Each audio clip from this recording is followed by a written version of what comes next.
What up, guys? It's Dom. Welcome back to another movie review. So, Deadpool and Wolverine comes out late July. I'm going to make sure that I review every single X-Men movie and Deadpool movie before that comes.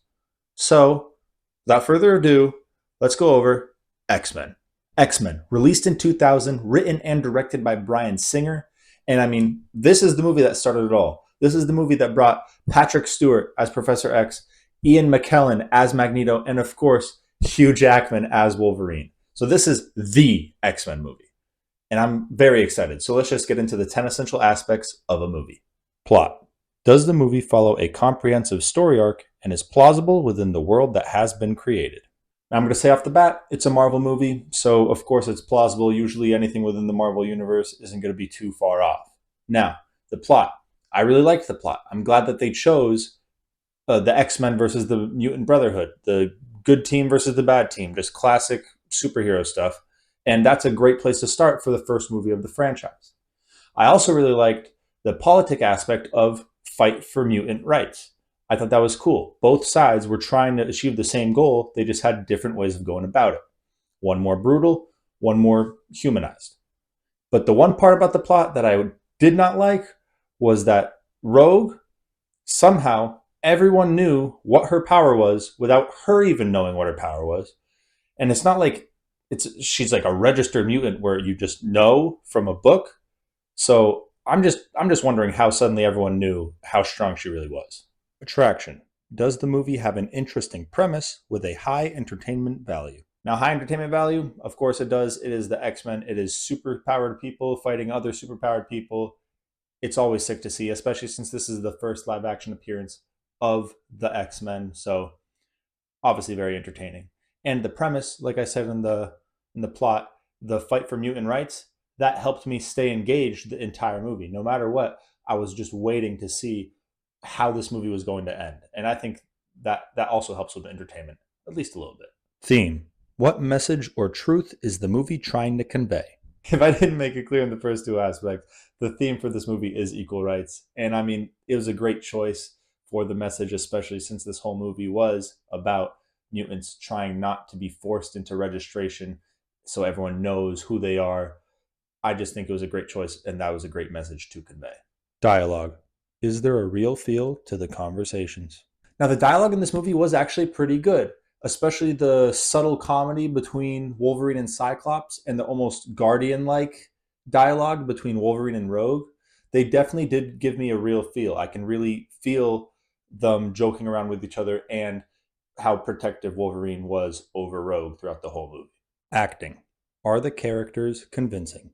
At this point, the characters are just known for being played by that actor, other than in the later movies when they kind of switch up, so it's the younger cast. But both are obviously really good. And this one, of course, we have Patrick Stewart playing Xavier and Ian McKellen playing Magneto. And you can tell on the screen, it almost feels like in real life they have that brother like bond that Xavier and Magneto have throughout the whole movie. And then, of course, we have Hugh Jackman playing Wolverine. And that is just iconic. I mean, especially with the Deadpool Wolverine movie coming up, that movie, if it didn't have Hugh Jackman, probably would not be anywhere near as successful as I'm assuming it's going to be. And then, I mean, they got some other good cast here. They have Frankie Jansen as Jean Grey, James Marsden as Cyclops, and Halle Berry as Storm. Now, honestly, they did pretty good. Halle Berry did a good job. Famke Janssen did a good job. But James Marsden, I mean, he did fine, but I feel like for Cyclops' character in general, they should have taken more from the X-Men TV show to incorporate into this character. That would have just made the character more likable for me because honestly, I wasn't the biggest fan of Cyclops during this whole movie. But I was a fan of him compared to Tyler Mane as Sabretooth and Ray Park as Toad. Now they weren't awful, but I don't know. I just didn't enjoy the scenes that they were like the biggest part of. I feel like they should have just stuck more with Magneto and Mystique. But for Toad especially, because I can clearly tell that he has cables attached to him and he's doing these like big jumps and backflips. I know that his powers are that he can leap higher, but if they just made it look more fluid, it wouldn't have pulled me out of the movie so much. Like every single time that he was doing these crazy jumps and backflips, I'm like I can almost visualize where the cables are attached to him and how he's hanging from those spots. So that really pulled me out. But other than that, I mean, they didn't do too terrible. But Rebecca Romijn playing Mystique, now I think she was a good choice for this movie. She was definitely had the flexibility, the tone. She knew how to play the character well. She got the kicking down for sure. I mean, if you know, you know. And I definitely think Mystique was one of my favorite parts of this movie because of how cool her character is. She can shapeshift into anyone. You never know if that person is Mystique or if it actually is them. There's so many scenes where it's almost like you're confused, but you aren't 100% sure, but you're thinking it in the back of your mind, and then you find out, oh no, it was just Wolverine, or oh, it was not, it was Mystique. So that's really cool. I'm glad they added her into the movie.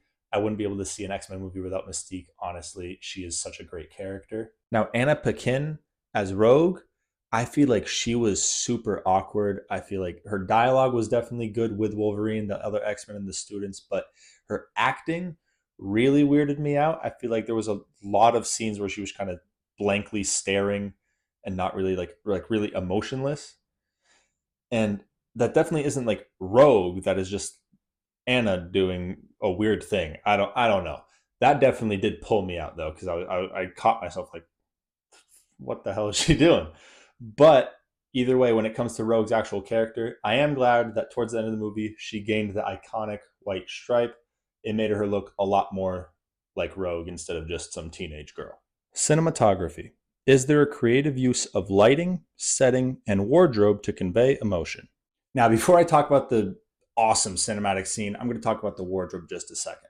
Now, obviously, I would have preferred the comic accurate suits for all the X-Men. I understand why they didn't do it. It's fine. The sleek, black, simple suits were really good. Honestly, I did like them. Not as much as iconic suits from comics, but they were still good.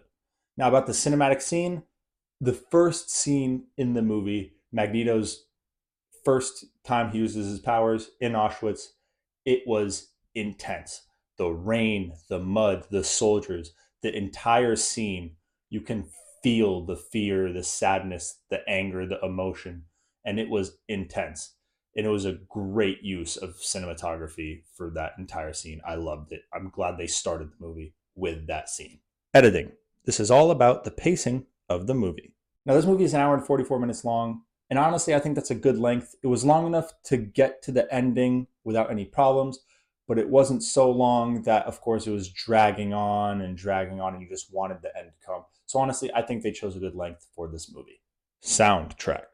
So the soundtrack to this movie isn't really anything special. It's some intense music here, some suspenseful music here. But the intro to the movie, when they rolled the intro credits, they had they had music that really did sound like X-Men music. So I'm glad they did chose that. It kind of started the movie strong with a good intro.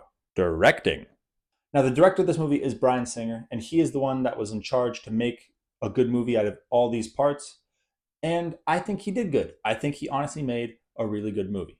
And he did direct 3 movies before X-Men, and they were Public Access, The Usual Suspects, and Apt Pupil. Now, The Usual Suspects did do good from what I saw on the reviews. Now, I personally didn't watch any of these movies, but out of what the reviews said, it seemed that the other 2 weren't that good, but The Usual Suspects were. And after that, he did X-Men, and it was a banger. So clearly, he did improve. Time. Does it stand the test of time? I mean, I think it's pretty obvious that it does. 24 years later, which is crazy, first off. 24 years later, as of the recording of this video, and it is still very popular. Again, that's probably because it is the first movie to start the X-Men franchise, which is a very popular franchise.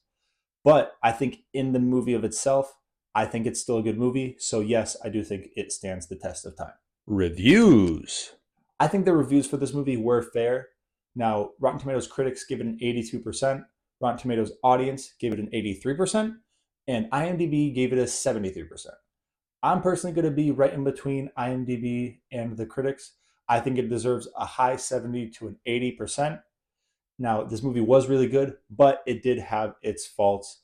I definitely think the parts that pulled me out of the movie were strong enough to bump that down a little bit. But I mean, I'm not saying it's a bad movie. It's still a great movie. I would still rewatch it plenty of times. But that's where I would put it. Rankings. All right, guys, the part you have all been waiting for is finally here. Where will X-Men rank all time? So it's going to be pretty simple. It's the first movie I have done in the year 2000, so it's going to be first in that year. And the same thing for the decade. In the 2000s, it's the only movie, so it's going to be first. Now, here we are at all time. I think it's going to be second, underneath Megamind, above Kick-Ass. I think Megamind is just the slightly better movie, not by much, but slightly. I think the comedy is on par and the action sequences actually are a little better, me personally. Now, Kick-Ass, I think they also have good action sequences and the comedy is good in both. I just think Kick-Ass is a little more cringier and X-Men is a little more subtle, and I do like that subtle comedy that really hits the spot for me, so that's why I'm putting Kick-Ass at third, X-Men at second. That's all I have for X-Men, you guys. I hope you guys enjoyed the review. If you guys want to see a specific movie, please comment it down below. Otherwise, if you enjoyed this review, leave a like, subscribe, and I will see you guys in the next video. Peace out.